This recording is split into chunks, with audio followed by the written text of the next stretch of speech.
પાલેજ પોલીસે ભારતીય બનાવટના વિદેશી દારૂ અને ₹7.34 લાખના મુદ્દામાલ સાથે 2 શખ્સોને પકડ્યા. પાલેજ પોલીસ ટીમે નેશનલ હાઈવે નંબર 48 પરથી એક લક્ઝરી બસમાંથી ભારતીય બનાવટનો વિદેશી દારૂ અને બિયરનો જથ્થો પકડી પાડ્યો છે. પોલીસને બાતમી મળી હતી કે શિવ લહેરી ટ્રાવેલ્સની લક્ઝરી બસ નંબર GJ12BX7583 સુરતથી દારૂ ભરીને મોરબી તરફ જઈ રહી છે.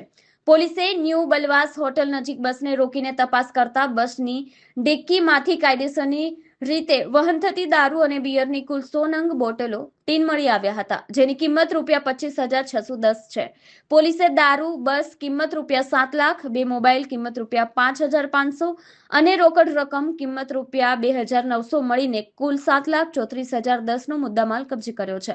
આ ગુનામાં બસના ડ્રાઈવર અને ક્લીનર સહિત 2 આરોપીઓ દેવાભાઈ કાનાભાઈ બાળા આહિર રહે મોરબી અને જેન્દ્રભાઈ નરસિંહભાઈ પટેલ રહે સુરેન્દ્રનગર ને પકડી પાડીને પ્રોહિબિશન એક્ટ હેઠળ કાયદેસરની કાર્યવાહી હાથ ધરવામાં આવી છે.